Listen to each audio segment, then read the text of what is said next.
Shalom saudara yang terkasih dalam Tuhan, kembali lagi dalam renungan tekad, temukan kebenaran Allah yang dahsyat. Saudara-saudara yang diberkati Tuhan, mari kita bersatu di dalam doa.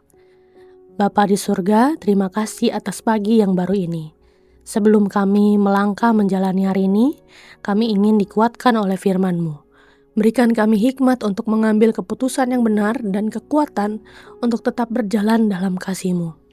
Berfirmanlah Tuhan, sebab hamba-Mu mau mendengarkan. Inilah doa kami, hanya di dalam nama Tuhan Yesus kami berdoa. Amin. Renungan pada pagi hari ini terambil di dalam Galatia 5 ayat yang ke-13. Demikian bunyi firman Tuhan. Sebab kamu dipanggil untuk merdeka. Hanya saja, janganlah kamu mempergunakan kemerdekaan itu sebagai kesempatan untuk hidup dalam dosa. Melainkan layanilah seorang akan yang lain oleh kasih. Saudara-saudara yang dikasih Tuhan, kita hidup di zaman yang menjanjikan yang namanya kebebasan. Tetapi seringkali justru menjerat kita. Banyak orang merasa bebas karena bisa memilih apapun. Padahal mereka diperbudak oleh keinginan sendiri, oleh opini orang lain atau rasa bersalah di masa lalu.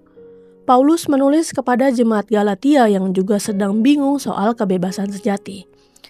Mereka sudah menerima Kristus namun tergoda kembali mengandalkan hukum untuk merasa benar di hadapan Allah. Paulus menegaskan bahwa kebebasan sejati hanya ada di dalam Kristus yang telah membayar lunas dosa dan kutuk hukum Taurat. Karena itulah hari ini kita disebut orang yang bebas.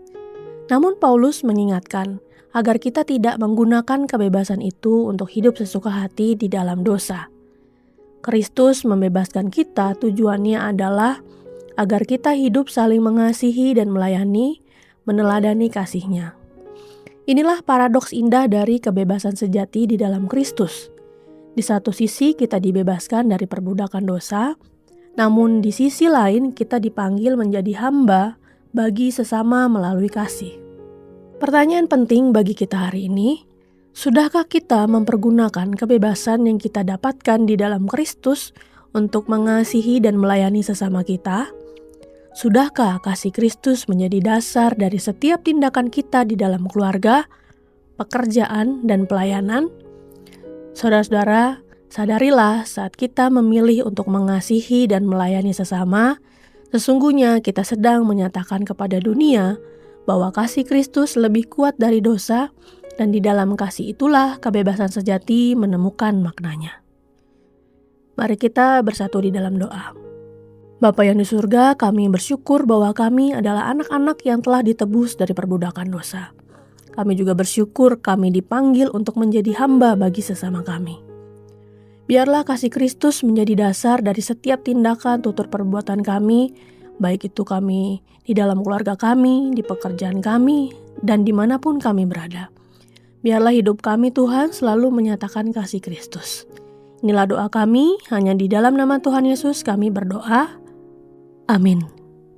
Saudara yang terkasih, jika saudara memiliki pokok-pokok doa yang dapat dibagikan kepada kami untuk kami doakan, saudara-saudara bisa mengisi pada link deskripsi dari tayangan ini atau men-scan barcode yang ada di tayangan ini.